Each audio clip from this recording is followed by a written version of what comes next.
Tá, você fala. Voltamos então com a nossa quarta palestra da nossa manhã extraordinária, do nosso quarto dia do Congresso Florestas Online 2021, nossa sexta edição. A nossa palestrante já está a ponto aqui, já está prontinha aqui para falar sobre proposta metodológica para subsidiar conservação e melhoramento genético da erva mate no sul do Brasil, baseada em grupos climáticos. Bom dia, Helenice Fritzson. Bom dia novamente, Paulo. Então vamos agora, né? Vamos fazer. Lá, então. A palestra é sua, o tempo é seu, pode Ok, obrigada. Então, o que eu vou apresentar para vocês, né, como ele já falou, né, é uma proposta, né, que subsidia a conservação e o melhoramento genético da erva mate, né, baseado em grupos climáticos. É um trabalho que foi feito em equipe. Essa equipe conta com uma equipe multidisciplinar, né, seria o Marcos Vrege, que é o nosso agrometeorologista da Embrapa Florestas, a Márcia Tofani, que trabalha com fertilidade de solos, a Ananda e a Valderez, que trabalham com melhoramento e conservação genética, né, e mais a Andressa e a Maria de Fátima como estudantes. Foi um trabalho bastante grande, né, e foi publicado na revista Ciência Forestalis, na edição de dezembro do ano passado. Esse trabalho, ele vem decorrente de um projeto desenvolvido pela Embrapa Florestas, que se chama Projeto Araucamate. Esse projeto ele já se encerrou, mas tem muitos e muitos frutos, muitos resultados que ainda estamos trabalhando neles. Esse projeto é um projeto que trabalha com araucária e trabalhou também com araucária e também com erva mate, com as duas espécies, né? Bem, a ideia central desse trabalho surge da seguinte forma. A gente sabe que o clima, ele afeta diretamente a vegetação. Quando a gente pensa em curto espaço de tempo, a gente pensa o seguinte: os cultivos, eles são muito suscetíveis à questão de altas temperaturas, às baixas temperaturas, a questão de precipitação em excesso, precipitação em falta, né, que é o mais comum que está acontecendo nos últimos anos agora, né, e tudo isso afeta a sobrevivência das espécies diretamente. Então a gente vê isso ano a ano, né. Mas se você pensar em termos de longo prazo, a gente pensa o seguinte, que a adaptação das plantas há milhares de anos, há milhões de anos, o clima, ele trabalhou no sentido de ser uma força seletiva que afeta toda essa distribuição das espécies ao longo de todo o planeta Terra. A gente pensa nos biomas, por exemplo, os biomas, eles são definidos basicamente por questões climáticas, grandes questões climáticas, né? Bom, quando a gente pensa em termos de Brasil, né, vamos voltando aqui para o Brasil, nós temos várias regiões fitoecológicas, né, que é um país muito grande, extenso, né, e todas essas regiões fitoecológicas que foram adaptadas há milhares de anos, há milhões de anos, elas têm uma razão de ser, né?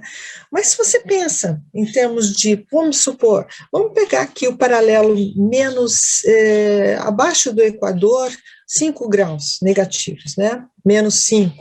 Se a gente pensar que toda essa região aqui, menos 5, ela vai receber a mesma quantidade de energia solar. Ela está nessa zona que recebe a mesma quantidade de energia solar, a mesma latitude, né? Mas a gente pode ver que existem diversas regiões fitoecológicas, né? A gente começa aqui, começa com a caatinga, a vegetação mais xerofítica, aí passa para cerrado, aquela vegetação típica de cerrado, né, árvores tortuosas, caule grosso, depois vem a floresta amazônica. Mas o que separa tudo isso?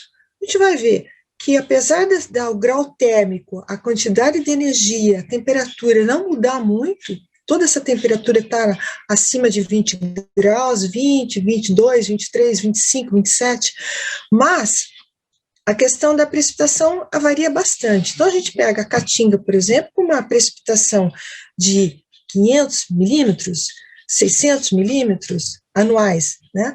A gente vai pegar o Cerrado, aqui ao lado, com uma precipitação concentrada, 1.400 milímetros, depois a zona das florestas, a floresta amazônica, que são várias florestas também, já com 1.400, 2.000, 3.000, chegando até 5.000 milímetros. Isso fez com que essa vegetação, essas espécies, né, se adaptaram a essas diferentes condições climáticas e edáficas também, né? Bom, pensando nisso, em termos de população, como que a coisa funciona? O que é uma população? Uma população são indivíduos da mesma espécie que trocam genes entre si, né? A gente sabe que há uma maior probabilidade de encontrar uma maior diversidade genética entre populações distribuídas numa ampla área geográfica, né, com clima e substratos diferentes, do que em populações com áreas geográficas mais restritas, mais homogêneas, né? Uma vez que a adaptação ela não precisou ocorrer para esses diferentes substratos, diferentes climas e microclimas. E para conservação e melhoramento genético, é necessário identificar essa relação íntima que existe entre clima e população ou espécies. Então, a gente tem a erva mate, né? Vamos agora chegando na erva mate. A erva mate é uma espécie bastante sensível ao clima, né? Na questão de crescimento de altura, ao diâmetro, produção de massa foliar e mesmo florescimento, né? O botão floral, ele precisa para florescer, para ele abrir, ele precisa de uma umidade. Enquanto não chegar naquela umidade, ele não abre, né? Nós temos aqui na equipe uma pesquisadora que trabalhou bastante com essa questão, que é a Valdereza. Ao mesmo tempo que a erva mate tem essa sensibilidade ao clima, ela possui uma ampla distribuição geográfica. Então, a gente vê sul do Brasil, centro-oeste, que é Mato Grosso do Sul, né, onde tinha uma produção mais significante de erva mate, mas ainda tem, em partes do sudeste, ainda na Argentina, Uruguai, Paraguai. As altitudes vão de 500 a 1.500 metros, como a gente detectou nesse estudo nosso. Ela ocorre tanto em solos férteis quanto em solos pobres, sendo que a erva mate ela é considerada uma espécie tolerante à toxidez de alumínio, né?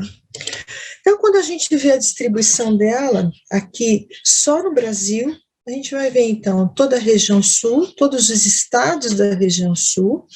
Nós temos também, como eu falei, no Mato Grosso do Sul e também em partes do sudeste.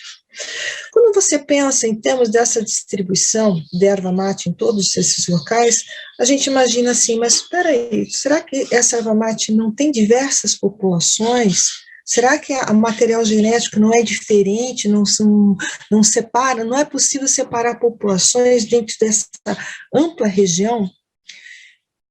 E aí a gente pensa o seguinte, essa ampla região, o clima, como é que é o clima disso? Esse clima ele é homogêneo? Não, ele não é homogêneo.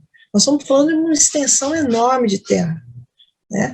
Então, essa ideia de como a gente começar a identificar a população, sabendo dessa grande extensão, é que surgiu a decorrência esse trabalho, né? Esse trabalho é decorrente dessa concepção.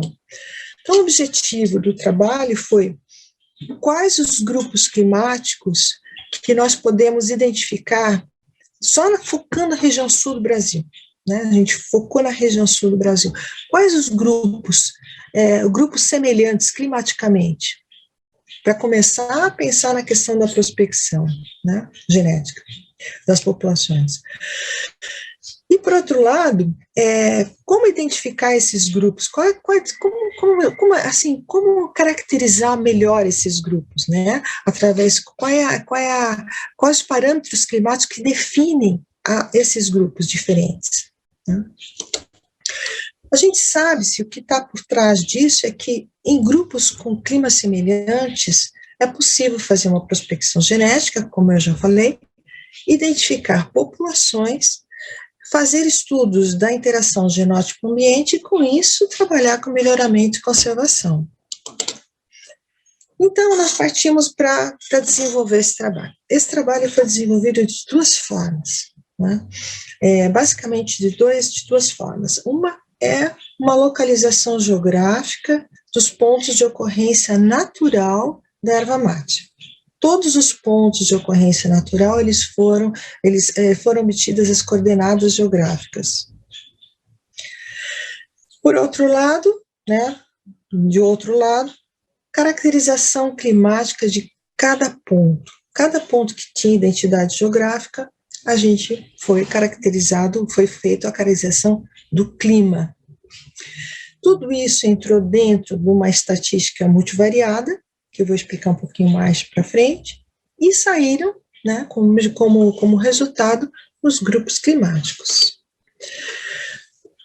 Focando um pouquinho mais nessa questão da obtenção dos dados. Foram 3 fontes de dados de ocorrência da erva mate. A fonte primária, de amostragem de campo, né, que foi feito lá pelo projeto Araucamate, que eu falei para vocês no começo, né, dessa apresentação, em florestas nacionais, em populações naturais, reservas da RPPNs, né, e todos esses dados foram coletados e separados. As outras 2 fontes secundárias foram bancos de dados do CRIA e também de documentos científicos, teses. A gente teve muito cuidado de selecionar apenas os indivíduos que tinham as coordenadas geográficas originais dos locais de coleta. E a gente tinha certeza, né, nós tínhamos certeza de que era referente a uma população natural, não é uma população plantada, introduzida. Aqui uma foto do pessoal da Araucamate trabalhando, né? Além desses dados da árvore, de altura, de diâmetro, nós pegávamos material do solo para coletar, fazer análise de solo e também das folhas para estudos fitoquímicos. Bom, esse banco de dados, ele foi composto de 195 ocorrências de erva mate, sendo 80 para o Paraná, 61 para Santa Catarina, 54 para o Rio Grande do Sul. Sendo este, na época que nós publicamos, né, o maior banco de dados de ocorrência natural da espécie que a gente tinha no Brasil. Nós separamos os atributos de clima. Então, para cada ponto de coleta existia todos os atributos de clima. Foram 22 atributos climáticos mais altitude. Então, são esses aqui. E sempre esses atributos de clima versam sobre temperatura e disponibilidade hídrica, precipitação, umidade. Geralmente é disponibilidade hídrica, né, que é mais um saldo ali, né. O tratamento dos dados de clima foi feito sob orientação lá do Marcos Frege, né? Então, as temperaturas foram obtidas por regressão linear múltipla, a partir das redes, de várias redes, estações meteorológicas, né? O Marcos Frege é responsável pelo MAP, pelo Atlas Climático da região sul do Brasil, um documento extremamente útil para pesquisa, né, que nós utilizamos nesse trabalho. A altitude foi obtida em ambiente SIG, com a sobreposição dos pontos de ocorrência ao MNT, modelo numérico do terreno, né? E para outras variáveis foram utilizadas a técnica de crigagem indicatriz. Procedimento utilizado. Então, aqui a receitinha de bolo, né, entre aspas. Então, assim, com as 23 variáveis foi composta uma análise de componentes principais.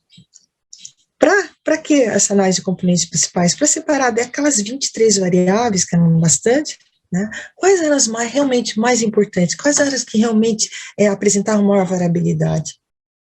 E com isso a gente conseguiu obter isso através da ACP, análise de componentes principais. As variáveis mais importantes foram associadas a cada ponto de coleta, né, com as coordenadas, com as coordenadas geográficas. Com isso, nós fizemos uma análise de cluster, ou seja, uma análise de agrupamento, e que resultou num dendrograma. Esse dendrograma a gente tem que trabalhar também na questão da verificação, de coerência, que a gente chama, né? Faz parte da análise do cluster, você verificar a coerência geográfica daquilo que a gente obteve, né? Então, foram vários ajustes até a gente chegar naquilo que a gente considerou ideal. Atribuição de cores aos grupos e plotagem no mapa plano altimétrico. Então, daquelas 23 variáveis com a análise de componentes principais, nós separamos essas 11, ou seja, 10 mais altitude, que foram as mais importantes, e trabalhamos com elas. E esse foi o resultado que nós obtivemos. Na região sul do Brasil, nós tivemos 4 grupos, praticamente, ou melhor, nós tivemos o grupo A e o grupo B. O grupo A, então, nós temos aqui o grupo A no Paraná e Santa Catarina, e esse grupo B é um grupo que eu diria que é um grupo gaúcho, né? É um grupo que praticamente, ele predominou no Rio Grande do Sul.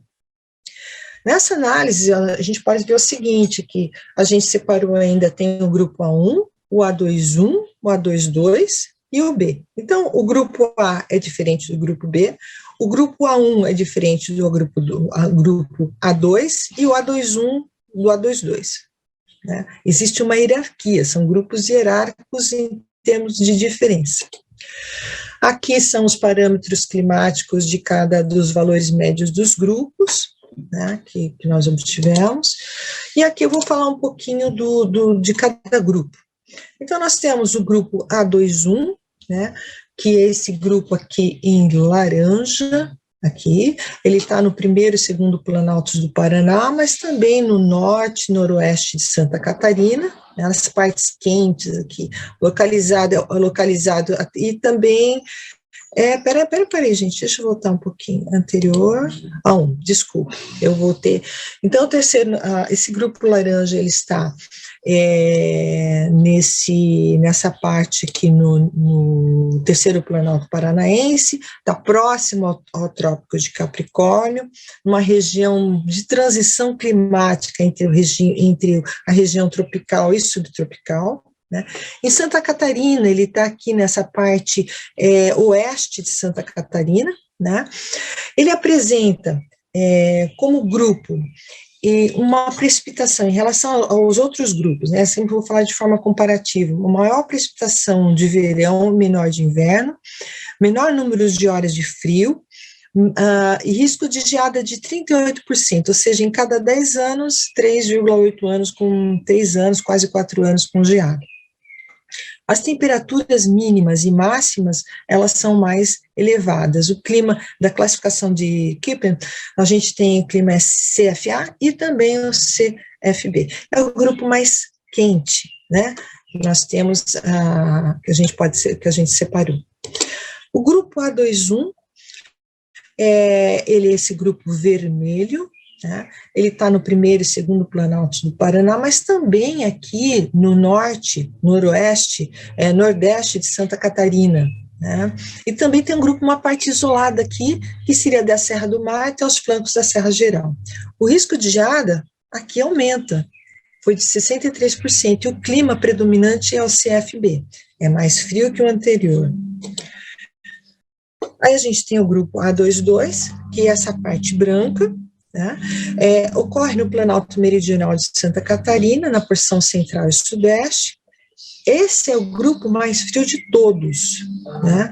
E ele tem o maior número de horas de frio e maior porcentagem de riscos de geada, de 82%. Tem a presença de todos os grupos, menores temperaturas de inverno e as menores temperaturas máximas de verão. As precipitações de inverno e de verão têm valores intermediários, o clima predominante é o CFB, que é o clima mais frio. E a gente tem aquele grupo que eu disse que grupo gaúcho, entre aspas, né? Ele predomina no Rio Grande do Sul, nos planaltos médio, Campos de Cima, Alto Uruguai e Missões, e também nas serras do Sudeste Gaúcho. Tem valores intermediários para horas de frio, risco de geada aqui é 64%, temperatura mínima de inverno e máxima de verão, com valores intermediários, tem uma menor precipitação no verão, maior no inverno. O clima também aqui, ele é o CFA e também é o CFB. Então, aqui só para mostrar como é que é do Rio Grande do Sul, né, nos planaltos, onde ele ocorre, nas partes mais altas aqui, né, e também nessa porção aqui do sul do Rio Grande do Sul, centro-sul e sul. E em quais biomas a gente viu que ela realmente ocorre, né? E quais fitofisionomias ela ocorre? Então, a gente vê que o grupo A1, que é aquele grupo laranja aqui, né? Ele ocorre na floresta umbrófila mista, ou floresta araucária, na floresta estadual semidecidual e também nos campos naturais do Paraná, onde foram encontradas as espécies, as erva mates, né? Sem registro na área de cerrado e na floresta umbrófila densa. Floresta umbrófila densa é aquela floresta do litoral, né? A gente não encontrou na floresta do litoral, isso não ocorre no litoral. Pelo menos no nosso estudo, nós não verificamos isso. O grupo A21 e A22, na floresta umbrófila mista, e na floresta estadual, semidecidual e também em campos. E o grupo B, né, ocorre no bioma Mata Atlântica e bioma Pampa, né, nesses dois biomas do Rio Grande do Sul, as estepes, floresta estadual, decidual, semidecidual, na floresta umbrófila mista, para mostrar a amplitude, né, de biomas que ela ocorre em 2 biomas e em várias formações fitoecológicas, né.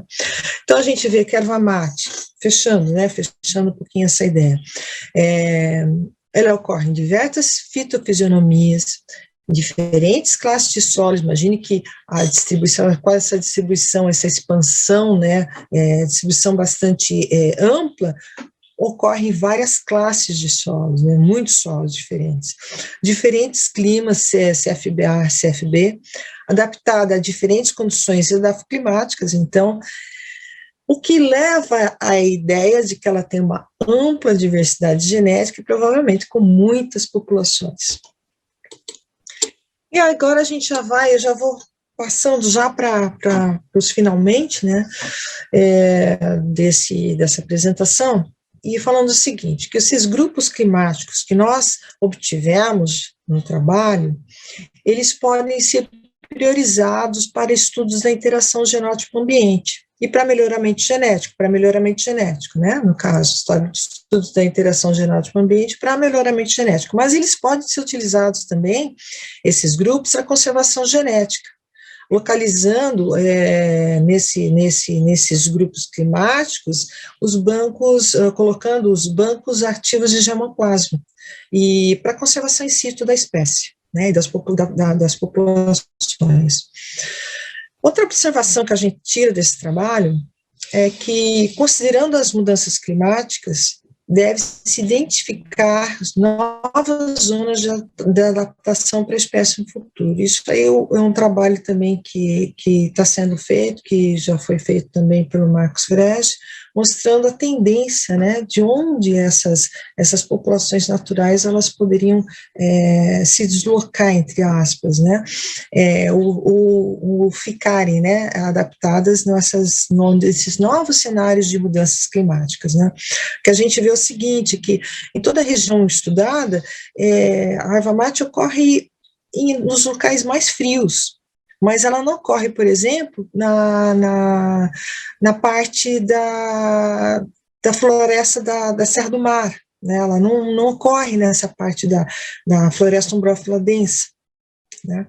Então, o que vai acontecer com o aquecimento global, né? Para onde que ela vai, né? No sentido de que se ela se adapta a lugares mais frios, é uma coisa para se estudar e para se pensar. Essas análises de agrupamento que nós fizemos, elas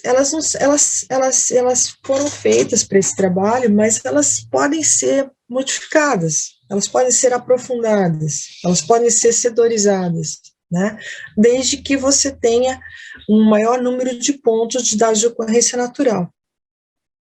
como, por exemplo, daria para setorizar aquele grupo do Rio Grande do Sul, né? A gente pode trabalhar com isso, separando também em grupos climáticos.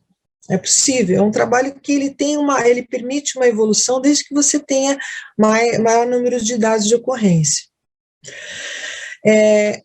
Esse trabalho, essa metodologia foi feita para a erva mate, mas pode ser feita para outras espécies, né, seguindo esse protocolo, né, esse procedimento.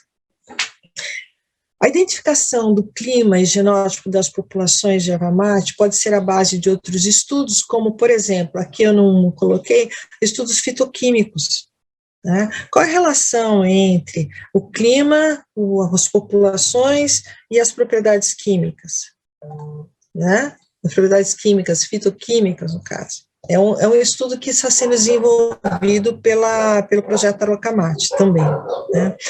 E outra coisa interessante é que essa identificação de grupos climáticos e de outros fatores abióticos, eles dão suporte para subsidiar produtos com marcas regionais. Aquilo que o André falou, né, na palestra anterior, que é o seguinte, quanto mais informações para produtos de marcas regionais, quanto mais informações você tiver, melhor para caracterizar a marca, né? Então, isso é uma coisa que beneficia bastante, não só de clima, mas de clima, de solo, de morfologia, de paisagem, questão sociocultural, né? Então, você cria uma identidade. Então, é importante isso, porque você, olha, esse clima aqui é diferente do outro, essa marca regional pertence a esse clima, entendeu? Então, isso eu vejo como uma grande utilidade também. Então, é isso, gente, que eu tinha para apresentar. Desculpa se eu andei correndo um pouquinho demais, espero que tenha sido clara. E qualquer questão, né, a gente tem aqui, ó, vocês têm o meu e-mail aqui, Lenice Fritzons, Embrapa, né, e obrigada pela atenção. Então, é isso. Aí, Paulo. Obrigado, Helenice. Obrigado pela sua palestra. Muita pesquisa, muito trabalho, gostei muito. Até um comentário aqui do Moacir Medrado, do Floresta para Todos, ex-chefe-geral da Embrapa Florestas. Parabéns, Helenice. Seu trabalho sempre teve a característica de ser silencioso durante e impactante ao final. Indispensável para toda a conservação genética. Você é 1000. Estendo meus parabéns à equipe. Elogios do Moacir Medrado. É chique, hein, Helenice? Estou satisfeita. Obrigada, Moacir. O Carlos Dimas faz uma pergunta aqui, mas acho que essa pergunta é mais, você é parte da climática, depois você responde para ele.